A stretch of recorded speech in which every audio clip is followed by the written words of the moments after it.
করবো না।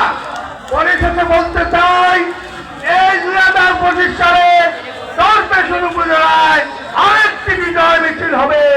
সেই বিজয় মিছিলের নেতৃত্ব দিবেন নাজিমুদ্দিন আলম সহ দর্পেশনের নির্যাতিত নিপীড়িত সকল বিএনপি নেতাকর্মী। ধন্যবাদ।